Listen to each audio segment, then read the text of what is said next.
안녕하세요. 경제적 자유를 꿈꾸는 삼전장기 투자라는 삼전불패입니다. 선전패 가족 여러분, 오늘은 2012년 6월 3일 벌써 두 번째 시간이 되겠는데요. 오늘도 정말 알차고 보람찬 소식과 함께 우리 삼전불패 가족분들의 성공적인 주식 투자를 위해서 정말 다양한 소식으로 아침 인사 드립니다. 그래서 일단 전체적인 시황과 업황에 대해서 말씀을 드리기에 앞서 구독과 좋아요 한 번씩 꼭 부탁드리겠습니다. 그리고 댓글로 간단한 출첵 또는 간단한 코멘트를 작성해 주신다면 저에게는 정말 큰 힘이 됩니다. 그래서 우리 삼전불패 가족분들과 함께 소통의 장을 만들어 나갔으면 좋겠습니다.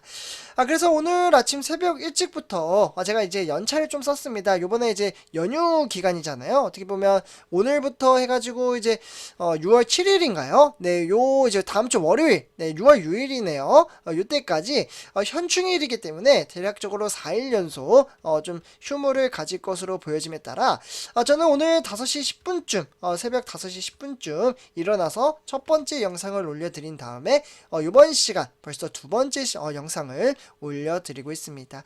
그래서 이렇게 이제 아침 일찍부터 우리 삼전불패 가족분들의 투철한 마인드 가치에 따라 이제 어떻게 보면 성공적인 주식 투자를 위해서 이렇게 영상을 올려드리고 있습니다. 그래서 일단 제가 첫 번째 영상에서는 바로 이제 영상을 보신 분들도 계실 거고 아직 못 보신 분들도 계실 거라고 생각이 드는데요. 일단 이재용 부회장과 관련된 소식을 전해드렸습니다. 그러니까 다시금 이재용 부회장이 어깨를 피고 해외 활동에 대한 신호탄을 날렸다라고 볼 수가 있겠는데요. 조금 더 유연스럽게 움직일 수 있도록 이재용 부회장의 이제 해외 활동을 허가해 주었다라는 느낌이 상당히 크게 작용을 하고 있습니다. 그렇기 때문에 이번 6월 7일 선전패자분들 요날 이재용 부회장이 네덜란드에 방문을 함에 따라 바로 ASMR 정말 삼성전자 입장에서는 슈퍼을 정말 잘 보여야 되는 회사이죠. 그래서 이재용 부회장이 요 회사에 찾아가서 영업 활동을 할 것이다. 이렇게 제가 좀 말씀을 드렸고요. 그와 더불어 이제 어떻게 보면은 삼성전자의 미래 성장 동력에 박차를 가할 수 있는 영업 활동을 한다라고 볼 수가 있겠습니다. 그만큼 삼전패자분들 총수의 자리는 무겁고 정말 중요한 자리라고 볼 수가 있는 거죠.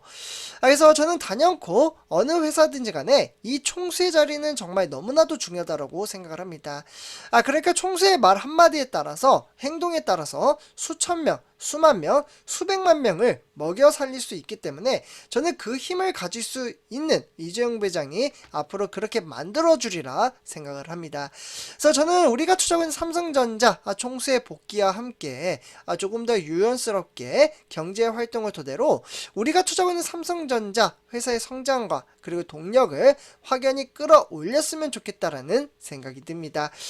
그래서 가끔은 선전패분들 제가 이런 이야기를 하면은 삼성전자에 대한 홍보를 한다라는 생각이 들기도 하거든요. 절대 이제 홍보는 아니고요. 저는 주주 입장에서 항상 말씀을 드리는 건데 간혹가다 그러한 이야기를 하시는 분들도 계십니다. 그래서 저는 개인적으로 혹시 이재용 부회장이 제 채널을 알까? 라는 생각도 한 번씩은 가져보긴 했었어요. 네.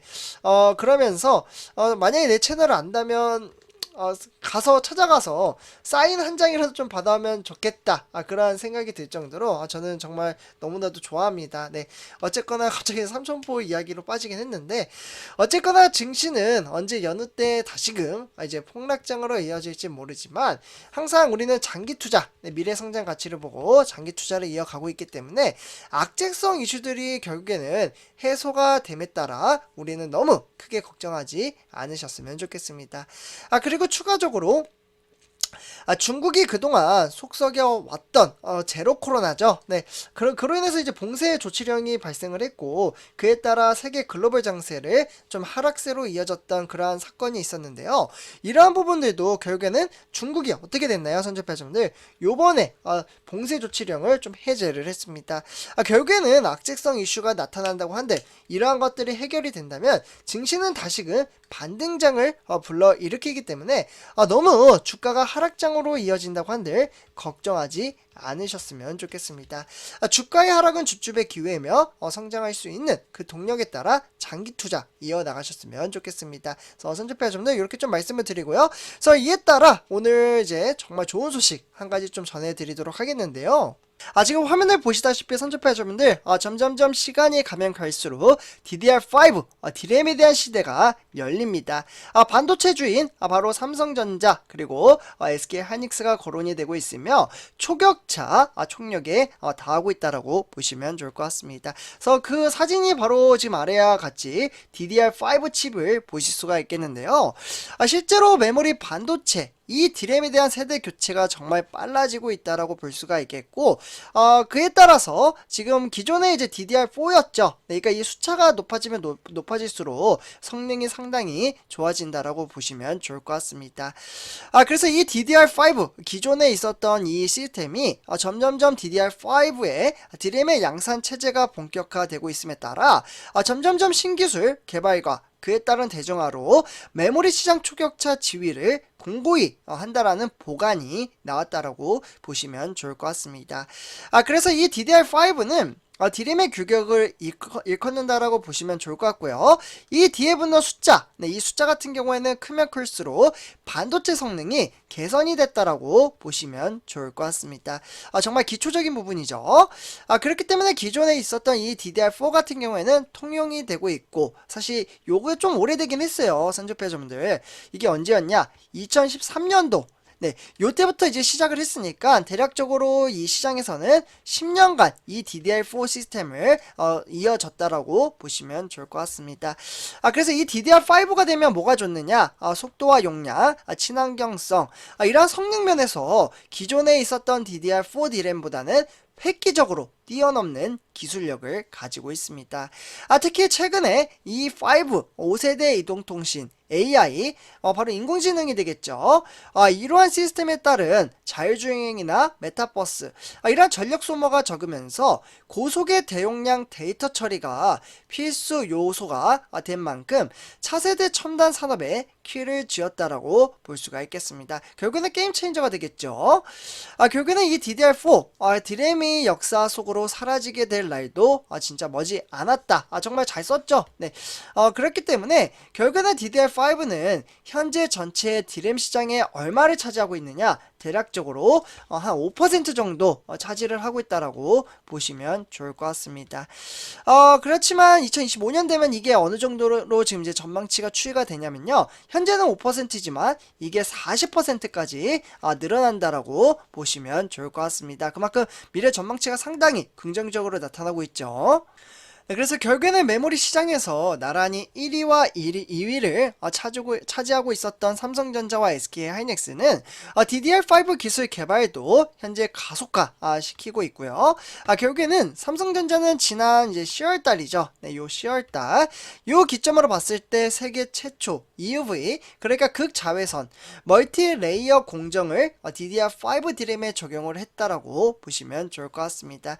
결국에는 EUV는 기존 공정에 쓰이는 불화 아르곤이라는 이제 화학적인 부분이 좀 이제 첨가가 되어 있고, 그렇기 때문에 강원이 짧아 더 미세한 회로를 그릴 수 있다라고 보시면 좋을 것 같습니다. 그래서 회로 선폭이 얇아지는 만큼 웨이퍼 안에 있는 반도체 칩을 더 많이 새겨 넣을 수가 있고요. 그렇게 되면 삼성전자의 멀티 레이어 공정은 EUV를 활용하는 레이어의 5개로 확대를 했다라고 보시면 좋을 것 같습니다. 그렇기 때문에 삼성전자는 지난 4월 달에 기존의 DDR4보다 데이터 처리 속도가 대략적으로 한 2배 정도, 2배 정도 늘어났다라고 볼 수가 있겠고, 그렇게 되면 4800 메가bps의 이제 DDR5 D램의 비전을 제시했다라고 보시면 좋을 것 같습니다. 그렇기 때문에 선체파이저분들 어쨌거나 데이터 처리 용량, 이게 정말 중요한데요. 용량 같은 경우에도 무려 4배 가까이 성장치를 이루고 있고, 그렇게 되면 512기가 바이트로서 전력 효율은 30% 이상 개선됐다라는 게 삼성전자의 설명이라고 볼 수가 있겠습니다. 그렇지만 이제 반도체 시장 자체가 앞으로 4차 산업 시대가 다가오는 만큼 이뿐만 아니라 SK 하이닉스도 마찬가지입니다. SK 하이닉스도 지금 뭐 지난해 말로 봤을 때는 디램에 대한 단위 칩으로는 세계 최대 용량인 24GB의 DDR5 제품 샘플을 제시했다라고 볼 수가 있겠고, 그렇기 때문에 SK 하이닉스도 이 제품에 대해서는 EUV 10나노 4세대 공정을 적용한 기존의 10나노 2세대 대비 속도는 대략적으로 33% 이 정도를 높였고, 그에 따른 이제 전력 소모는 25% 정도 줄였다라고 말씀을 드릴 수가 있겠습니다. 결국에는 디램 시장 최대 업체인 삼성전자와 SK 하이닉스는 DDR5를 본격 양산을 함에 따라 디램 시장 판도를 변화시킬 수 있다라는 전망치가 나오고 있습니다. 그만큼 앞으로 4차 산업시대는 반도체를 중심으로 이끌어 간다라고 보시면 좋을 것 같습니다. 그래서 서버용 디램에 대한 본격 교체가 되기 시작을 하면 그렇게 되면 DDR5에 대한 수요가 발생할 것이고, 그렇게 되면 DDR5는 데이터 센터 업체의 운영 비용 효율뿐만 아니라 환경을 위한 지속 가능한 발전에도 기여할 가능성이 상당히 크게 작용한다라고 보시면 좋을 것 같습니다. 결국에는 차세대 메모리 클라우드와 빅데이터, AI, 자율주행차 이러한 것들의 급증에 방대한 양의 데이터 정보를 빠르게 처리를 할 수 있어야 하고요. 그렇게 되면 올해 초에 DDR5를 좀 이제 지원했던 CPU 같은 경우에도 이제 컴퓨팅 환경에서도 큰 변화를 이끌어 나갈 것으로 보여지고 있습니다. 그래서 이렇게 좀 말씀을 드리고요.